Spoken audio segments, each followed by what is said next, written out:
चलो अगला देखते हैं, छत्तीसगढ़ के लोक नाट्य। नाट्य का मतलब एक प्रकार का नाटक प्रदर्शन जैसा होता है, वैसे ही स्टेज में इसको परफॉर्म करते हैं लोक नाट्य को। सबसे पहला लोक नाट्य देखते हैं रहस, जिसे छत्तीसगढ़ की रासलीला भी कहा जाता है। और किसको कहा जाता है,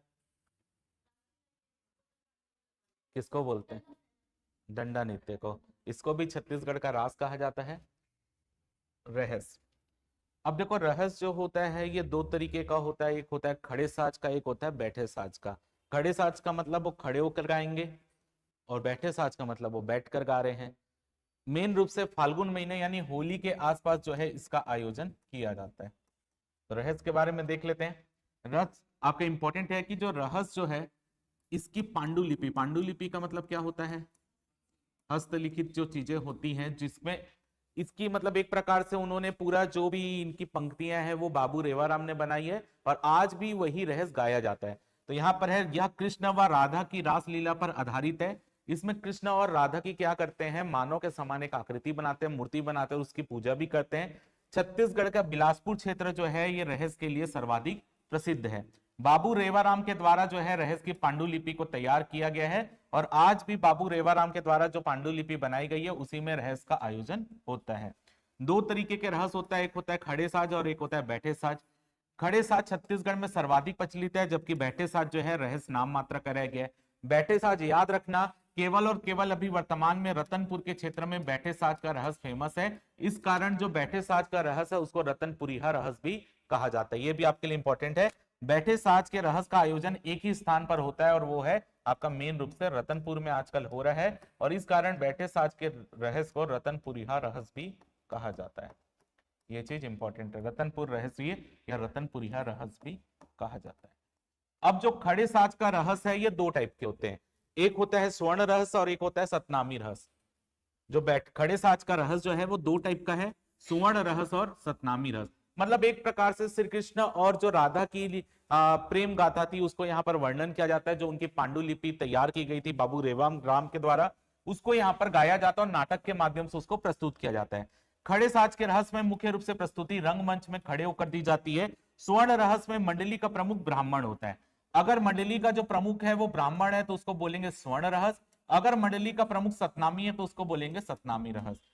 अब जो सतनामी रहस्य में जो खड़े होकर गा रहा है उसका शिक्षित होना बहुत जरूरी है। याद रखना, जो सतनामी रहस्य गा रहा है उसमें जो गा रहा है उसका शिक्षित होना इंपॉर्टेंट है, ये चीज आपके लिए याद रखना। स्वर्ण रहस्य का आयोजन लगातार 9 दिनों का तक होता है, जबकि सतनामी रहस्य का आयोजन लगातार 10 दिनों तक होता है, ये भी चीज आपके लिए इंपॉर्टेंट है। स्वर्ण सतनामी रहस्य में मंडली का प्रमुख सतनामी होता है, साथ ही साथ उसका शिक्षित होना जरूरी है। इस रहस्य का आयोजन 10 दिनों तक होता है, और जो सतनामी रहस्य होता है उसमें वो गणेश और रिद्धि सिद्धि की पूजा करते हैं। उन प्रतिमाओं का निर्माण चितेरा जाति के लोग करते हैं। कौन सी प्रतिमा का निर्माण जो बनाया जा रहा है कृष्ण और राधा की, वो चितेरा जाति के लोग इसका निर्माण करते हैं। रहस्य के आयोजन के समय मंजीरा नामक वाद्य यंत्र बजाया जाता है, ये चीज भी आपकी इंपॉर्टेंट है, मंजीरा नामक वाद्य यंत्र बजाया जाता है। इंपॉर्टेंट चीज है, रहस्य में जो है अगर कोई नारी का पात्र आता है यानी स्त्री का पात्र आता है तो स्त्री के पात्र को भी पुरुष ही निभाते हैं, ऐसा नहीं कि कोई स्त्री कर रही है। तो याद रखना इसमें नारी का अभिनय भी पुरुष के द्वारा किया जाता है, यानी रहस्य में नारी कोई भी रहस्य नहीं करती। समझ आ रहा है, नारी का भी जो पात्र आएगा उसको भी कौन करेगा, पुरुष करेंगे, उसका वेशभूषा धारण करेंगे और पुरुष ही उसको जो है पोर्ट्रे करेंगे उसके रोल को। सामान्यतः रहस्य का आयोजन फाल्गुन माह में होली के समय किया जाता है, ये आपके लिए इंपॉर्टेंट है। तो अगर आपसे पूछा जाए रहस्य के बारे में, तो रहस्य के बारे में अगर हम इसको एक समअप करके बोले तो रहस्य के लिए इंपॉर्टेंट चीज है, सबसे पहला फाल्गुन महीने में इसका आयोजन होता है। दूसरा जो है रहस्य का जो आयोजन है वो दो तरीके के होता है, एक होता है बैठे साज, एक होता है खड़े साज। बैठे साज लगातार पिछड़ता जा रहा है, खत्म होता जा रहा है, केवल एक क्षेत्र में फेमस है रतनपुर, और उसी बैठे साज के रहस्य को हम क्या बोलेंगे, रतनपुरी रहस्य। सेकंड जो है आपका खड़े साज। खड़े साज का रहस्य दो टाइप का होता है, एक होता है आपका स्वर्ण रहस्य, एक होता है सतनामी रहस्य। स्वर्ण रहस्य में जो गाएगा या उसका मंचन करेगा वो कौन होगा, ब्राह्मण होगा। सतनामी रहस्य में वो सतनामी होगा। दूसरा इंपॉर्टेंट चीज, स्वर्ण रहस्य का आयोजन जो होता है वो 9 दिनों तक होता है, जबकि सतनामी रहस्य का आयोजन 10 दिनों तक होता है। और इनकी जो पूरी पांडुलिपि वो तैयार किसने किया है, बाबू रेवाराम ने। तो इसके अलावा रहस्य कोई क्वेश्चन नहीं आता, केवल एक क्वेश्चन और आता है, छत्तीसगढ़ का रास किसको बोलते हैं, तो रहस्य को बोलते हैं, इतना चीज याद रखना। अगला देखते हैं पंडवानी, इंपॉर्टेंट है। अब देखो पंडवानी भी दो तरीके की होती है, एक होती पंडवानी की शैली जिसे वेदमती शैली बोलते हैं, एक होती है कपालिक शैली जिसे बोलते हैं। तो वेदमती शैली का मतलब वेद, वेद क्या होते हैं, आप वेद क्या करते हो, पढ़ते हो। यानी यहाँ पर क्या होगा, जो आपकी वेदमती शैली होगी उसमें जो गाएगा वो बैठकर गाएगा और जैसे वेदों में मंत्रों का उपचार करते हैं उस तरीके से वो पंडवानी को बताएगा, बैठे बैठे बताएगा, और उसका कोई एक्सप्रेशन नहीं होगा, सिर्फ जो है वो पाठ टाइप का बता देगा। कपालिक और वो देख कर बोलेगा ना, वेदमती शैली में वो देख के बोलेगा जो भी पाठ कर रहा है। अब जो दूसरा होता है वो होता है कपालिक शैली। कपालिक शैली, कपाल का मतलब क्या होता है, मस्तिष्क होता है, यानी वो मस्तिष्क में वो याद किया हुआ है और उसको वो बोलेंगे। जैसे अगर आप देखोगे वो खड़े होकर गाएंगे अधिकतर, और साथ साथ वो अपने जितने भी भाव है उसको अपने चेहरे में दिखाएंगे। जैसे आप देखोगे कौन, तीजन बाई, तीजन बाई देखते हो खड़े होकर गाएगी, या हाथ में वो क्या पकड़े रहती है, तंबूरा, देखियो। तो तीजन बाई जो है वो कौन सी शैली की हुई, कपालिक शैली की। कई बुक में उसको वेदमती लिख कर देता है लेकिन वो है कपालिक शैली की। तो याद रखना पंडवानी दो तरीके की होती है, एक होती है वेदमती, एक होती है कपालिक। अब यहां पर इंपॉर्टेंट है पंडवानी का प्रमुख नायक कौन है, ये पेपर में आया हुआ क्वेश्चन है कि पंडवानी का प्रमुख नायक कौन है, भीम है। याद रखना पंडवानी की कथा भीम पर आधारित है। तो अगर आपसे पूछा जाए भीम कहाँ के पात्र हैं, महाभारत काल के पात्र, तो महाभारत काल से संबंधित कौन है, यही है पंडवानी। ऐसा क्वेश्चन भी दे सकता है, समझ लो। तो क्वेश्चन आपको वहां से जोड़ जोड़कर वो नया बना सकता है। तो पंडवानी का प्रमुख नायक भीम है, ये याद रखना। पंडवानी दो टाइप की होती है, एक होती वेदमती शैली, एक होती कपालिक शैली। वेदवती में बैठकर गाया जाता है, जबकि कपालिक शैली में प्रदर्शन किया जाता है खड़े होकर। और यहां पर आप ये भी बोल सकते हो कि उसमें जितने भी भाव रहते हैं वो गाने वाले के ऊपर नजर आते हैं वो चीज, ठीक है। तो ये चीज आपके लिए इंपॉर्टेंट है। तो यहाँ पर छत्तीसगढ़ का सबसे प्रमुख लोक नाट्य है जो कि महाभारत के पांडवों की कथा पर आधारित है, जिसका मेन पात्र जो है वो है भीम। तो महाभारत के पांडवों की कथा पर आधारित होता है पंडवानी। पंडवानी की प्रस्तुति मुख्य रूप से प्रधान और देवार जाति के लोगों के द्वारा किया जाता है, ये भी आपके लिए इंपॉर्टेंट है। इन दोनों ही जाति के लोगों के द्वारा इसका पंडवानी का गायन होता है। प्रधान जाति के लोग सामान्य रूप से यजमानों के घर जाकर पंडवानी की प्रस्तुति करते हैं। यजमान का मतलब जो उनको आमंत्रित कर रहे हैं उनके घर में जाकर ये पंडवानी का गायन करते हैं, जिसमें और इनके हाथों में किंकनी नामक वाद्य यंत्र होता है। यानी ये जो पीछे बैठे रहते हैं उनकी बात हो रही ना, जो पीछे बैठते हैं वो किंकनी नामक वाद्य यंत्र बजाते हैं। जबकि देवार जाति के लोग घुमंतु प्रवृत्ति के होते हैं, यानी ये अलग अलग जगहों में जाकर वो क्या करते हैं, पंडवानी को गाते हैं और पैसे वसूल करते हैं, मतलब उसे पैसे उनका जीवन यापन चलता है।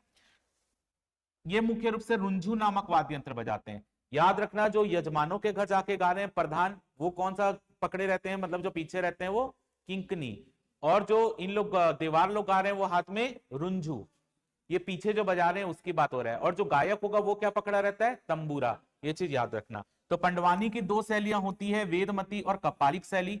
कपालिक का अर्थ होता है कपाल यानी दिमाग से, अर्थात वह पंडवानी जो गायक या गायिका को याद है और वो उसके द्वारा उसको बता रहा है, वह अपने याददाश्त के माध्यम से इसका गायन करते हैं, तो उसको बोलते हैं कपालिक शैली। वेदमती क्या होगा, तो कपालिक शैली की सबसे प्रमुख गायिका है तीजन बाई, इसके अलावा शांतिबाई चेलिक और उषा बारले ये भी प्रमुख है। वेदमती शैली का आधार शास्त्रों पर आधारित है। इस शैली में पंडवानी की प्रस्तुति बैठकर की जाती है, पंडवानी की कथा को देखकर पढ़ा जाता है। तीजन बाई यहां पर ये आ गया, ये वाली लाइन को हटाना। अन्य कलाकार जो है झाड़ू राम देवांगन, ये सबसे फेमस है जो वेदमती शैली के। पुन्नाराम निषाद फेमस है, चेतन देवांगन फेमस है। पेपर में आपको झाड़ू राम देवांगन के बारे में पूछा जाता है, जिनके नाम पर कई सारे स्कूल भी बने हुए हैं। तो झाड़ू राम देवांगन ये तीजन बाई के गुरु थे, याद रखना तीजन बाई के गुरु थे। भले ये वेदमती शैली में गा रहे हैं, तीजन बाई कपालिक शैली में गा रही, लेकिन तीजन बाई ने पंडवानी किससे सीखा, झाड़ू राम देवांगन से, ये चीज याद रखना। इसके अलावा पुन्नाराम निषाद ये भी वेदमती शैली के, चेतन देवांगन भी वेदमती शैली के। इसके अलावा रीतूबाई लक्ष्मीबाई भी लिखा है, वो आप पढ़ सकते हैं। पंडवानी के जो प्रमुख नायक है वो भीम है, और पंडवानी की कथाएं मुख्य रूप से सबल सिंह चौहान द्वारा लिखित है, ये चीज भी याद रखना है। जैसे रहस्य का कौन लिखा था, बाबू रेवाराम लिखे थे, पंडवानी के सबल सिंह चौहान। पंडवानी के आयोजन के लिए किसी पर्व या त्यौहार की आवश्यकता नहीं होती। इसका गायन करते समय गायक गायिका तंबूरा नामक वाद्य यंत्र पकड़े रहते हैं। पंडवानी की कथाओं के बीच में एक व्यक्ति हुंकार भरता है जिसे रागी कहा जाता है। हुंकार समझ गए, जो अहो ऐसा करके कुछ बोलता है बीच में, जिसमें मजा आ जाता है फिर बोलते बोलते, तो वही चीज है, तो रागी उसका बोलते हैं। अगला है आपका माओ पाटा। तो देखो हमने ये पढ़ा थे, पेपर में आता है ना माओ पाटा, हमने ये पढ़ा था, जैसे गौड़ नृत्य पढ़ा था, ये सब में पढ़े थे। माड़िया लोग जो रहते हैं वो क्या करते हैं, गौड़ नृत्य, या उसमें क्या कहते हैं बाइसन और माड़िया नृत्य बोलते हैं, गौर के पकड़े मतलब वो मुकुट पहनते हैं। तो यहाँ पर आपका माओ पाटा भी आपका मुड़िया माड़िया वाला ही फेमस है। यहाँ पर इंपॉर्टेंट चीज ये है कि ये शिकार कथा पर आधारित है। मतलब माओपाटा नृत्य मतलब नाट्य करते हैं तो ऐसा बताया जाता है, प्रदर्शन किया जाता है कि वो क्या कर रहे हैं, शिकार के लिए जा रहे हैं, और शिकार से वापस आते हैं तो एक आदमी को ऐसी गौर बनाते हैं और उसको शिकार करके वापस भी आते हैं, फिर उसकी पूजा करते हैं, लड़कियां उनका स्वागत करती हैं, महिलाएं, वैसा करके नाटक प्रदर्शन होता है। तो जिसमें आखेट में जाने की तैयारी, आखेट का मतलब शिकार, आखेट में जाने की तैयारी से लेकर शिकार पूर्ण होकर वापस आने पर समारोह मनाने की तैयारी तक की घटनाओं का प्रदर्शन किया जाता है। प्राचीन काल में ही आखेट के पश्चात शिकारी जब वापस आते थे तो शिकार के अवसर पर घटित रोमांचक घटनाओं का वो नाटकीय ढंग से अपने आसपास के मोहल्ले के लोगों को बताते थे, जिससे आजकल भी यह लोक नाट्य के रूप में प्रचलित है। तो माओपाटा, मुड़िया भी अगर आपके ऑप्शन में माड़िया भी आ रहा है तो माड़िया भी ले सकते हो, अगर दोनों आ रहे हैं तो आप मुड़िया लोगे तो ज्यादा बेहतर है। अगला देखते हैं नाचा। अब देखो जो पेपर में अधिकतर क्वेश्चन आता है, नाचा का उद्भव कैसे हुआ है, ये पेपर में क्वेश्चन आता है। तो नाचा जो है ये मराठा काल से संबंधित एक प्रकार से, मतलब ये महाराष्ट्र का एक वहां पर तमाशा होता था, तो उसके से ही यहाँ गम्मत होता था महाराष्ट्र में, उससे ही यहाँ पर ये नाचा आया है। ठीक है, एक्चुअल में क्या होता था कि इसका नाम नाचा इसलिए पड़ा क्योंकि जब मराठा सैनिक छत्तीसगढ़ के क्षेत्र में आए थे तो उन लोग अपना शिविर लगाए यहाँ पर रुकने के लिए, तो शिविर लगाए तो उन लोग जो है वहां पर नृत्य का प्रदर्शन करते थे, नाटक का भी प्रदर्शन करते थे। तो उसमें एक पुरुष जो है वो स्त्री पात्र बनकर वहां पे नृत्य करता था और नाटक का प्रदर्शन करता था, तो उन लोग उसको नाचिया बोलते थे। वो गम्मत का ही प्रदर्शन कर रहा है या तमाशे का ही प्रदर्शन कर रहा है, लेकिन उस पात्र को उन लोग नाचिया बोलते थे, और उसी नाचे से नाचा शब्द छत्तीसगढ़ में प्रचलित हुआ। तो याद रखने यहाँ पर नाचा मुख्य रूप से रायपुर, धमतरी, महासमुंद और दुर्ग जिले में प्रचलित है। नाचा का उद्भव मुख्य रूप से खड़े साज के गम्मत से माना जाता है, याद रखना, गम्मत से माना जाता है इसका उद्भव, जो कि मराठा छावनी में सैनिकों के मनोरंजन का साधन था। अतः मराठी के तमाशा और छत्तीसगढ़ के नाचा दोनों का उद्भव गम्मत से ही माना जा रहा है। जब बंगाल में आक्रमण करने मराठा सेना गई थी, अच्छा अब याद आया, चलो यहाँ से सीजी हिस्ट्री का क्वेश्चन बना ना, कौन आया था और कौन गया था, कौन बता रहा है? हाँ भाई शुभम, इतिहास मास्टर बताओ क्या हुआ था छत्तीसगढ़ के इतिहास में, कौन आया था आक्रमण करने मराठा की तरफ से, और बंगाल जा रहे थे तो क्यों जा रहे थे, किसके आमंत्रण में जा रहे थे, क्या था?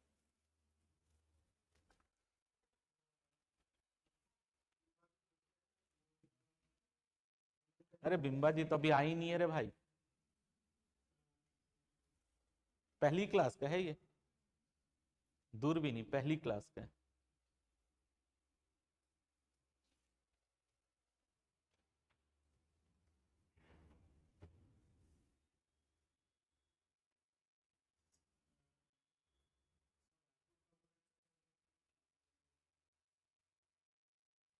मोहन सिंह।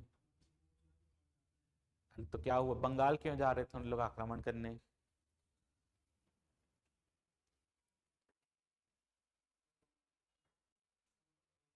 81 नहीं है ज्योति मैडम, 41 है, हाँ।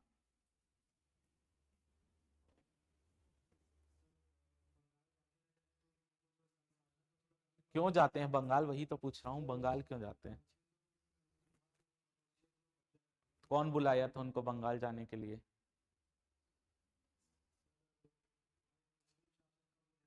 अरे नाम क्या है भाई?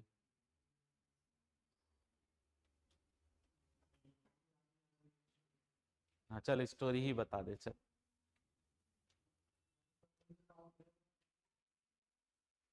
हम्म।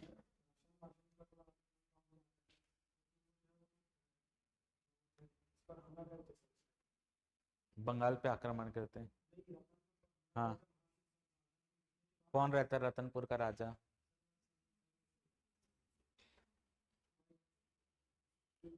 ये भी कल बताएगा।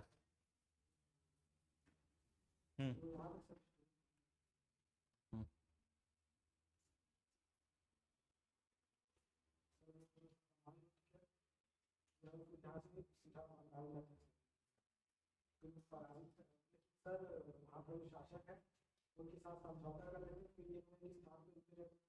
मतलब तेरे को बीच स्टोरी याद, बीच के पात्र याद नहीं है? हम्म। चल आक्रमण कब हुआ था यही बता दे।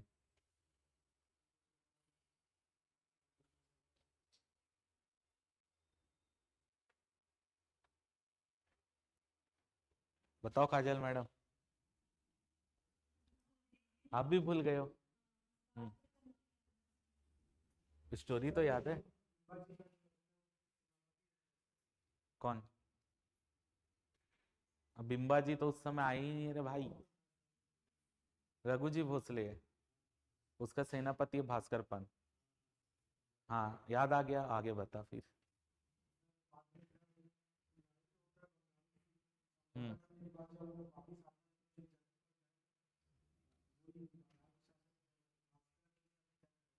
हम्म। चल रघु जी भोसले के कितने बेटे थे ये बता दो, उनका नाम ही बता दे।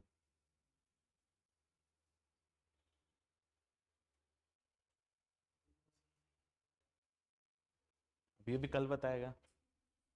बताओ दीपिका मैडम, बताओ फटाफट। हम्म। आप मेरे को वहां से बताओ, बंगाल आक्रमण करने क्यों जा रहे थे? हम्म। हम्म। हम्म। कौन आक्रमण करने आता है? कब होता है आक्रमण? बस, हो गया, यही है। समझ गए मुद्दा? हाँ।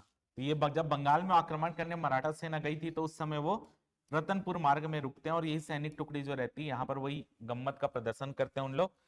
और उसमें सभी पुरुष होते हैं, लेकिन जो स्त्री का पात्र भी पुरुष करते हैं, जिसे नाचिया कहते थे। और इसी नाचिया से ही इसका नाम पड़ गया नाचा। इतना याद रखना, इंपॉर्टेंट है।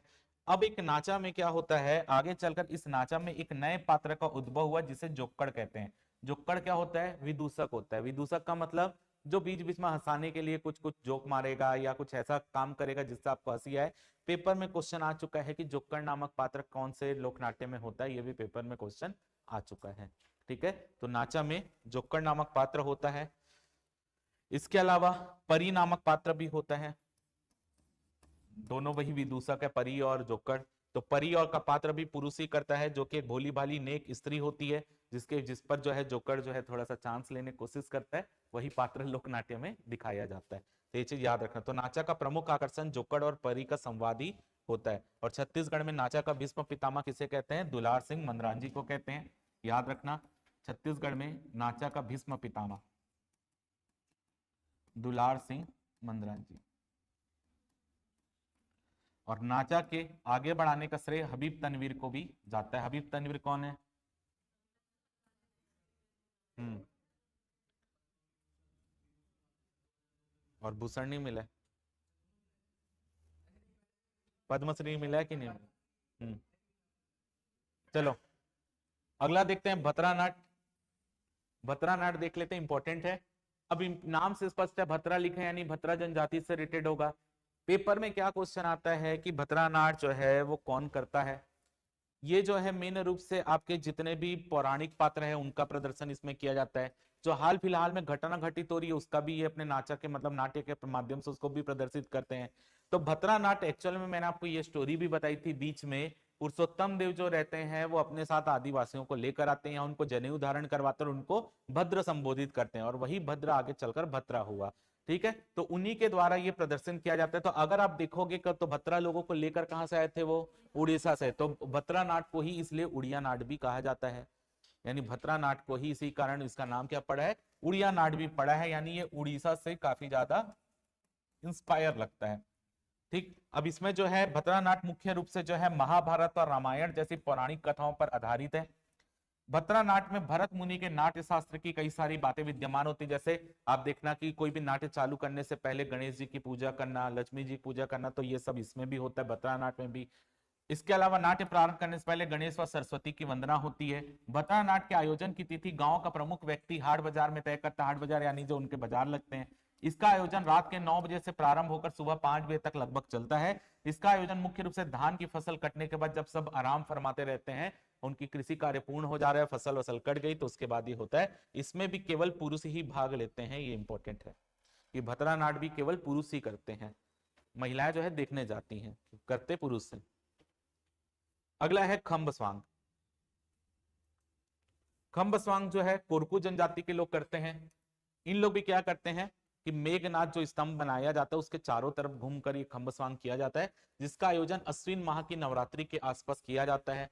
कोरकू जनजाति के लोग भी मेघनाथ को अपना देवता मानते हैं, अतः इस अवसर पर खंबा गाड़कर वो नाटक प्रदर्शन करते हुए नृत्य करते हैं। तो आपसे पेपर में केवल आज तक इतना ही पूछा गया कि खंब स्वांग कौन करते हैं, कोरकू जनजाति के लोग करते हैं, इतना ही पूछा गया। अब एक लास्ट है दही कांदो। दही कांदो क्या है? जन्माष्टमी से रिलेटेड है, जो कृष्ण जन्माष्टमी होती है उसी से रिलेटेड है। तो दही कांदो कृष्ण जन्माष्टमी, कृष्ण जी की मूर्ति वूर्ति बनाई जाती है, उनकी पूजा वूजा की जाती है, मटकी फोड़, वो सब दही कांदो उसी से रिलेटेड है। तो दही कांदो बस इतना याद रखना, कृष्ण जन्माष्टमी से रिलेटेड है।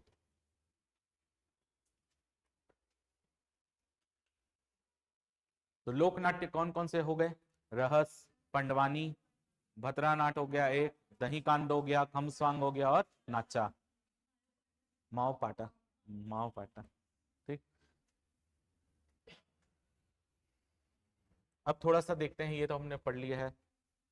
हाँ, ये कौन सी जनजाति में किसको क्या कहा जाता है वो देख लेते हैं। जो हमने स्थानांतरित कृषि पढ़ा था, तो बैगा में जो स्थानांतरित कृषि होती है उसको बेवार कहते हैं। ये और कुछ नहीं है, बेवार और पेद्दा एक ही टाइप का होता है। क्या है? नहीं नहीं, उनको क्या हो गया वो पूछ रहा हूँ। दही कांदो, बैगा बेवार करते हैं, एक प्रकार का पेद्दा जैसे होता है। कैसे होता है पेद्दा? ढलान में पेड़ काटकर वहीं जलाने वाला। कमार लोग दाहिया करते हैं, अबूझ माड़िया पेद्दा करते हैं, कोरवा देवारी करते हैं, देवारी प्रकार का दाही, गोंड धारिया या बेवार, बतरा दहिया, ये सब पेपर में नाम आता है।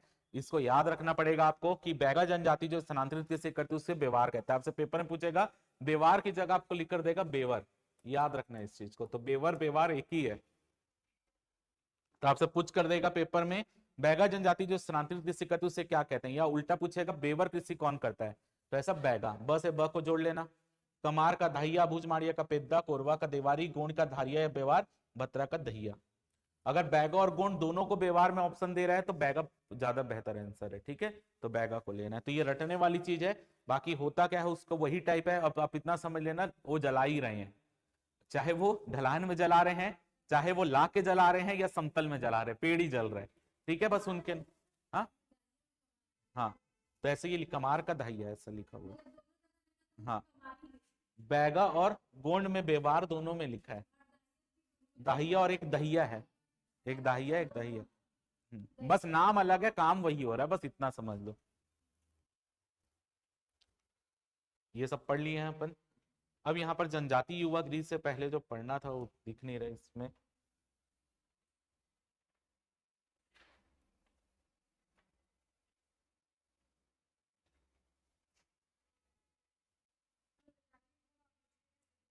हम्म,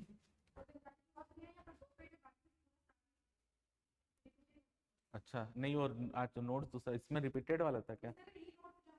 हम्म, अच्छा इसमें नीचे एक तरह।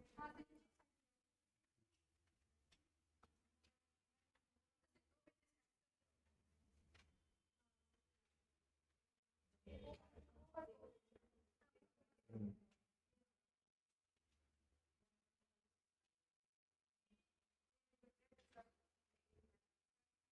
हाँ ये देख, चलो अब पढ़ेंगे जनजातियों के प्रमुख देवी देवता। इसका कुछ एक्स्ट्रा भी है वो मैं आपको कराऊंगा, पहले इतना पढ़ लेते हैं। सबसे पहले जो प्रमुख देवी देवता है जनजातियों में, चुल्हा देव। अब नाम से स्पष्ट है क्या होता है यहाँ पर, कि गोंड और बैगा जनजाति में अधिकतर ये होता है, जब उनके घर में किसी की मृत्यु होती है तो उनके घर का जो चूल्हा रहता है उसके आसपास उनको गाड़ा जाता है, ठीक है, जो मरेगा उनको भाई, ठीक है। हाँ हाँ हाँ हाँ, ठीक है। तो उनका जो मिट्टी के रहते हैं तो वहीं पर उनके शरीर को गाड़ा जाता है, और ऐसा माना जाता है ये संतान प्राप्ति और रक्षा के देवता होते हैं चूल्हा देव। तो यहाँ पर है, गोंड और बैगा जनजाति के परिवार में अगर किसी वृद्ध व्यक्ति की मृत्यु हो जाती है तो उसे अपने चूल्हे के पास गाड़ने की प्रथा होती है, जिस कारण इन्हें चूल्हा देव के नाम से जाना जाता है। इन्हें संतान प्राप्ति और रक्षा के देवता के रूप में माना जाता है। तो आपसे पेपर में कैसा क्वेश्चन आएगा, संतान प्राप्ति के देवता किसको बोलते हैं, या आपके रक्षा के देवता, ऐसा पेपर में क्वेश्चन आता है। ठीक है, जैसे अभी आप देखोगे कि ग्राम देवी को और क्या कहते हैं, ऐसा भी पेपर में आता है। ठीक है, अभी का वो पूछा था युद्ध की देवी किससे माना जाता है, ऐसा क्वेश्चन आता है ना, तो ऐसे क्वेश्चन ऐसे बनते हैं। अगला है बूढ़ा देव। तो यहाँ पर ये भी बैगा जनजाति के एक देवता माने जाते हैं। बूढ़ा देव एक्चुअल में क्या होता है कि जैसे कोई किसी की मृत्यु होती है, तो मृत्यु होने के बाद उनकी जब आत्मा शरीर से अलग होती है, तो उनकी आत्मा को अपने पूर्वजों से मिलाने वाली जो होती है, यानी जहां उनके परिवार के लोग होंगे वहां उनकी आत्मा को लेकर जाने वाले देवता जो होते हैं वो बूढ़ा देव माने जाते हैं। तो यह मृतकों को अपने पूर्वज से मिलाने वाले देवता होते हैं। बैगा जनजाति में किसी सदस्य की मृत्यु हो जाती है तो इनकी ही पूजा की जाती है, ताकि ये इनकी आत्मा को जो उनके पूर्वज खत्म हुए उनके पास ये लेकर जाए। अगला है यहाँ पर ठाकुर देव। ठाकुर देव जो है ये भी बैगा जनजाति के लोग ठाकुर देव को गांव का स्वामी मानते हुए और उनको शीघ्र प्रसन्न होने वाले देवता मानते हैं, और इनका निवास पीपल पेड़ में माना जाता है। धरती माता को इनकी पत्नी माना जाता है, और ऐसा मानते हैं कि इनकी पूजा करने से पीड़ित व्यक्ति के जो भी कष्ट होते हैं वो दूर हो जाते हैं। ठीक है, तो इनके आप बोल सकते हो ये गांव के स्वामी माने जाते हैं, इनको जल्दी प्रसन्न हो जाते हैं, ऐसा माना जाता है कि इनकी पूजा करने से जल्दी प्रसन्न होकर आपकी रक्षा करेंगे, ऐसा करके तो पीड़ित व्यक्ति के कष्ट को दूर करने वाले देवता हैं। अगला है घनश्याम देव। घनश्याम नहीं है, घनश्याम है। घनश्याम देव जो है ये एक प्रकार से क्या होता है, एक प्रकार का खंबा गाड़ा जाता है। गांव के जैसे गांव का शुरुआत होती, गांव के शुरुआत में ही ये खंबा गाड़ा जाता है, और ऐसा माना जाता है कि उसकी मतलब रक्षा करेंगे। तो बैगा जनजाति के द्वारा गांव के बीच में खंबा गाड़ा जाता है, उसकी पूजा की जाती है, और ऐसा मानते हैं कि उस खंबे में ही घनश्याम देव जो है वो मौजूद है। और अगर वो खंबा गाड़े तो ये मानते हैं कि अगर कोई हिंसक पशु है वो आक्रमण करने उनके कारण नहीं आएंगे तो उनकी रक्षा होगी।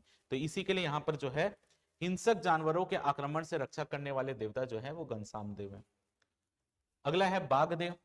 लगभग हर जनजाति जो है बाघ देव को पूजती है, और ऐसा माना जाता है शिकार में जाने से पहले जो है इनकी पूजा की जाती है, यानी ये शिकार के देवता है। शिकार के देवता, अगर कोई जनजाति शिकार में जा रही है तो शिकार में जाने से पहले बाघ देव की पूजा करके जाती है। अब इंपॉर्टेंट है यहाँ पर बोंगा देव, ये पेपर में आपका क्वेश्चन आता है। इनको जादू टोने वाला देवता माना जाता है, यानी यहाँ पर क्या है, ये सभी जनजाति के लोग जो है इनकी पूजा करते हैं। इन्हें अध्यात्म या जादू टोने का देवता भी माना जाता है, यानी ऐसा बोला जाता है कि जो जादू टोना है या आपका जो भविष्य की बातें भी बता देता है, या पिछला अगर किसी को अपने नियंत्रण में करना है तो आप बोंगा देव की पूजा करके जाओ, ऐसा बोलते हैं। तो पीएससी वालों को नियंत्रण में कर लेते हैं बोंगा देव की पूजा करके। तो याद रखना ये पेपर में आया हुआ, व्यापम में आया हुआ क्वेश्चन है। ठीक है, जादू टोने के देवता किसको माने जाते हैं, तो बोंगा देव को माना जाता है। अब अगले हैं भीमसेन देव या भीमा देव। सबको पता है ये वर्षा के देवता है, तो वर्षा के देवता है, याद रखना ये क्रोधी व लड़ाकू स्वभाव वाले देवता माने जाते हैं, भतरा जनजाति के प्रमुख देवता हैं। तो वर्षा के देवता यानी जब वर्षा कम होती है तो वर्षा के करवाने के लिए इनकी पूजा की जाती है। कौन पहले दिन इंद्र बोले थे, कौन था, आप बोले थे क्या मैडम, जब मैं वर्षा का देवता कौन, आप बोले थे मैडम। चलो अगला है धरती माता। बैगा जनजाति के द्वारा इनकी पूजा की जाती है। देखो मेन कौन सी जनजाति के देवता है वो से ज्यादा इंपॉर्टेंट ये है कि वो उनके काम किस लिए उनकी पूजा हो रही है वो ज्यादा इंपॉर्टेंट है ना। यह मान्यता है कि फसलों को जोताई के समय अगर धरती इन्हें बीज बोने के गुप्त रहस्यों के बारे में बताएगी जिससे उनकी फसल अच्छी होगी। यानी यहाँ पर अधिकतर जनजाति क्या करती है, जब फसल बोने जाती है तो फसल बोने से पहले धरती माता की पूजा करती है, ताकि धरती माता जो है उनके बीज जो है उनकी फसल अच्छी हो उसके रहस्य बताएगी, तो उस तरीके से उनकी फसल अच्छी होगी, इसलिए धरती माता की पूजा करते हैं। अगले हैं दुल्हा देव, ये भी आपके लिए इंपॉर्टेंट देवता है। ऐसा माना जाता है कि एक बार ना बैगा या गोंड जनजाति में एक विवाह होता रहता है, उसमें एक दूल्हे की ना शादी के समय मृत्यु हो जाती है, तो एक व्यक्ति आते हैं और उनको वो जीवित कर देते हैं, तो उसके बाद से उस व्यक्ति को दूल्हा देव के नाम से पूजा जा रहा है। तो याद रखना गोंड और बैगा जनजाति के प्रमुख देवता हैं। ऐसी मान्यता है कि विवाह के अवसर पर एक दूल्हे की मृत्यु हो जाने पर एक देवता ने उन्हें जीवित किया था, अतः उन्हीं की पूजा के स्वरूप उन्हीं का नाम दे दिए दुल्हा देव। अगला है खेल देवी माई, ये इंपॉर्टेंट है, नाम से लगेगा ये खेलने वेलने से संबंधित है, कुछ नहीं। खेल देवी माई को ऋतु व मौसम की देवी माना जाता है, और आषाढ़ और अश्विन महीने में इनकी पूजा की जाती है, यानी मौसम की देवी या ऋतुओं की देवी जो है खेल देवी माई है। क्या हो गया।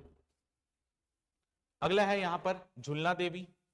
झुलना देवी इनकी भी मान्यता हर जनजाति में संतानों की रक्षा करने वाली देवी है। तो झुलना देवी संतानों की रक्षा करने वाली, कैसे याद रखोगे, बच्चों को झूला झुलाते हैं तो ऐसे याद रखना संतान की रक्षा। ऐसे आप देखोगे गांव तरफ ऐसे पेड़ में टांग के झूला झुलाते हैं, तो याद रखना झुलना देवी संतान की रक्षा के पेड़ की डाली ना टूटे, ऐसा करके कुछ भी याद करना। अब यहाँ पर कुछ और देवी देवता हैं, उनके बारे में देख लेते हैं। जैसे खुड़िया रानी किनकी देवी है? कोरवा जनजाति की देवी है।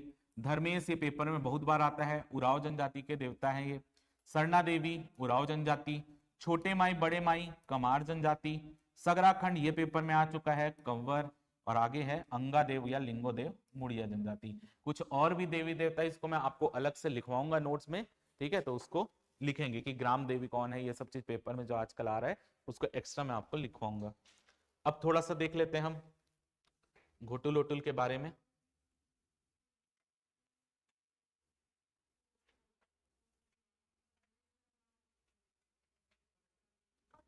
नहीं, वो ऊपर वाले में ही जा रहा हूं मैं।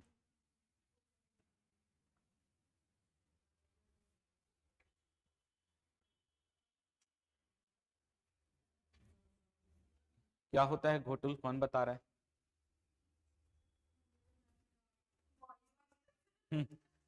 होता क्या है बताओ। हम्म हम्म हम्म हम्म हम्म। चलो जनजाति युवा गृह के बारे में देख लेते हैं। सबसे पहले देखते हैं घोटुल, और जो पेपर में भी आपके लिए इंपॉर्टेंट है घोटुल के बारे में, जो पेपर में आता है क्वेश्चन। घोटुल जो है ये मुड़िया और माड़िया और विशेषकर गोंड जनजाति के भी युवा गृह को घोटुल ही कहते हैं। अब देखो इसमें जो भी लड़का लड़की जाते हैं वो अविवाहित होते हैं, ठीक है? और इसमें जाकर वहां पर जो इनको सिखाने का काम करते हैं, जैसे कि हम बोलते हैं सिरदार। जो लड़कों को सिखाने का काम करेंगे उनको बोलते हैं सिरदार। जो लड़कियों को सिखाने का काम करेंगे उनको बोलेंगे बेलोसा। जो सिरदार होंगे वो क्या होंगे, कौन होंगे? विधुर होंगे, यानी उनकी पत्नी की मृत्यु हो गई रहेगी। और जो आपके बेलोसा होंगी वो विधवा होगी, यानी उनके पति की मृत्यु हो गई होंगी, ठीक है? तो यहाँ पर वो उनको घोटुल के बारे में बताते हैं, उनके समाज के बारे में बताते हैं। और उसके बाद वहां पर विभिन्न अलग अलग कार्यक्रम होते हैं, ठीक है? जिसमें नृत्य होता है, फिर मैंने आपको तेल कंघी वाला भी बताया था, वो सब चीजें भी होती हैं, ठीक है? तो याद रखना इंपॉर्टेंट चीज है, घोटुल में युवक को क्या कहते हैं? चेलिक कहते हैं।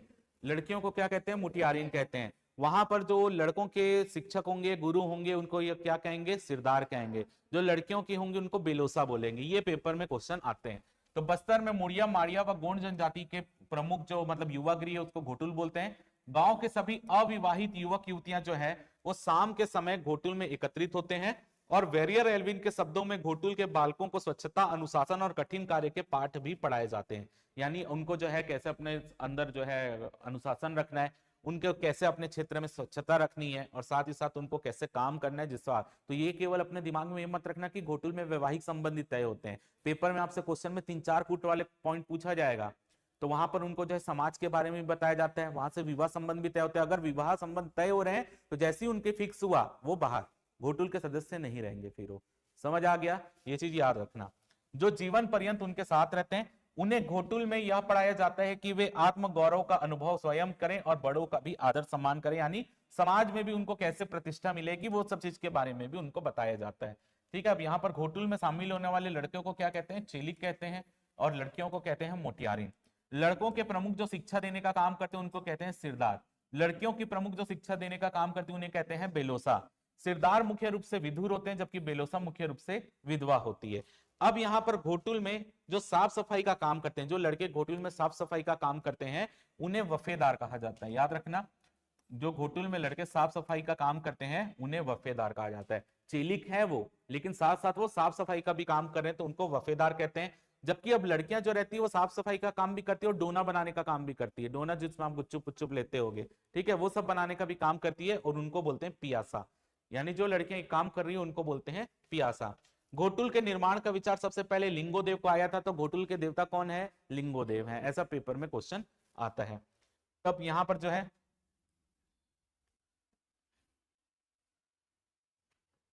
अब यहाँ पर कुछ कुछ राइटर ने कुछ लिखा है, जैसे मजूमदार के अनुसार जो है ऐसा लगता है कि घोटुल में संगीत, गायन, नृत्य तथा विविध प्रकार की क्रियाओं का मनोरम दृश्य प्रस्तुत करता ही है। घोटुल में वैवाहिक संबंध भी तय होते हैं। ये आपके लिए इंपॉर्टेंट है। अब एक चीज ये भी याद रखना है कि जो युवा गृह होते हैं वो दो टाइप के होते हैं।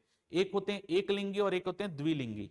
अब एक लिंगी का मतलब ये नहीं है कि वहां पर एक ही लिंग वाले व्यक्ति जा रहा है, ये मतलब नहीं है ना। और द्विलिंग का मतलब ये नहीं है कि वहां पे दो अलग अलग लिंग के व्यक्ति जा रहे हैं, दोनों में ही लड़का लड़की दोनों जा रहे हैं। बस अंतर यह है कि जो एक लिंगी है उसमें जो जाएगा वो शाम को वापस आ जाएगा, मतलब रात को वापस आ जाएगा, वहां रुकेगा नहीं। तो जो एक लिंगी युवागृह होते हैं वहां पर लड़का लड़की जाते हैं और रात को वो वापस आ जाते हैं। द्विलिंगी में लड़का लड़की जाते हैं और रात को पूरा वहां पे रह के सुबेरे वापस आते हैं। अंतर बस इतना है। तो एक लिंगी में वापस, द्विलिंगी में वहां पे रुकते हैं, ये चीज याद रखना। अंतर लिंग के आधार पर नहीं करना ना उसको, ये समय के मतलब रुकने के आधार पर है वो।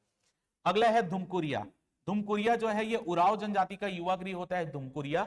सेम है यहाँ पर युवागृह जो होता है उराव जनजाति का। इसमें 3 आयु वर्ग में धुमकुरिया को बांटा गया। जैसे वहां पर जो भी मुरिया जनजाति का या गोंड जाएगा तो उसको डायरेक्ट क्या बोल देते थे, लड़के को चेलिक लड़की को मोटियारी। यहाँ पर क्या होता है, इसको 3 आयु वर्ग में बांटा गया है। इनमें जो 13 वर्ष से कम आयु का व्यक्ति जाएगा, चाहे लड़का हो या लड़की, उसको बोलेंगे पूना जोरावर। याद रखना, धुमकुरिया में जो 13 वर्ष से कम का कोई भी जाएगा, चाहे वो लड़का हो या लड़की, उसको बोलेंगे पूना जोरावर। 13 से 18 वर्ष के मध्य में जो जाएगा उसको बोलेंगे मतजूरिया जोरावर। ये मतलब दोनों है, लड़का हो या लड़की हो। लेकिन जो 18 वर्ष से अधिक आयु का जो भी जाएगा, तो लड़का जाएगा तो उसको बोलेंगे धांगर और लड़की जाएगी तो उसको बोलेंगे धांगरी। बाकी ऊपर में लड़का लड़की कॉमन है, पूना जोरावर मजूरिया जोरावर दोनों में कॉमन है। चेंज कहां पे आ रहा है, 18 वर्ष के बाद में आ रहा है, जिसमें लड़के को बोलेंगे धांगर, लड़की को बोलेंगे धांगरी।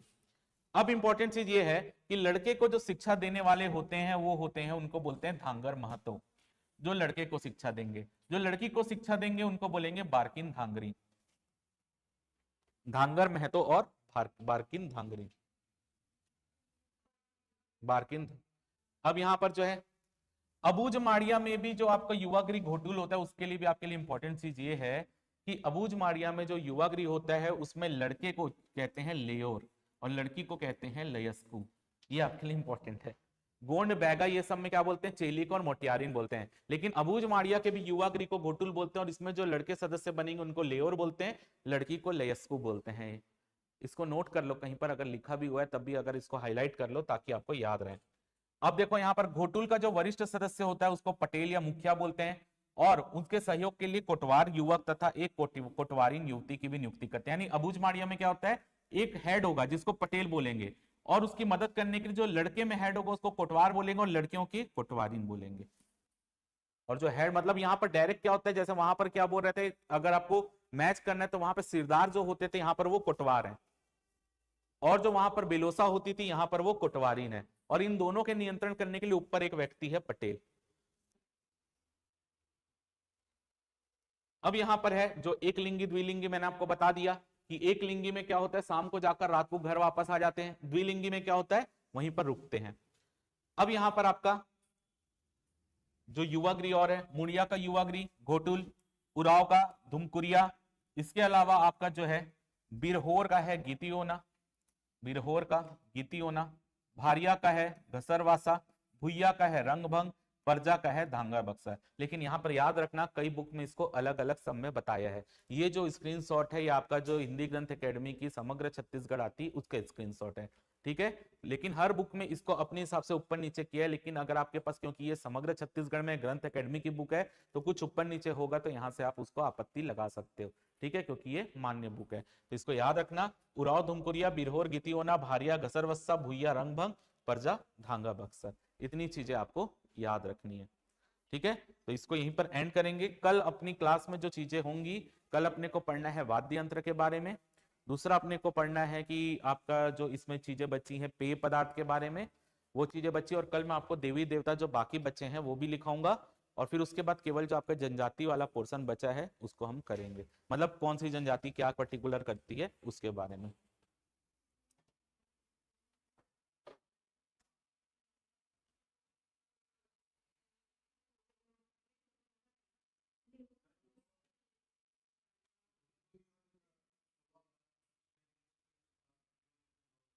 कौन सा, वो मैं दूसरे से बताया हूँ, उसमें सुधरवाया था क्लास में। हाँ दोनों है, दोनों है। तीर विवाह मैंने बताया था, दो में होता है, बिंजवार में भी होता है, उसको कोसर बारा बोलते हैं, और इनमें भी होता है, दोनों में होता है। क्लास में इसको बताया था, बोल था क्या? हाँ क्लास में इन लोग भी पूछे थे तो बताया था ना, शायद दीपिका मैडम ही पूछी थी जहां तक मैं। हाँ दोनों में होता है वो तीर विवाह, कोसर बारह में भी होता है जो बिंजवार करते हैं, जिसमें अलग से नीचे तीर विवाह लिखा और बिंजवार लिखा होगा ना, वो दोनों। हाँ वही बोल रहा हूँ, डुक्कू। डुक्कू में भी मैंने बताया था होता है, और जो बिंजवार में होता है उसको भी तीर विवाह और कोसर बारह बोलते हैं, दोनों में होता है।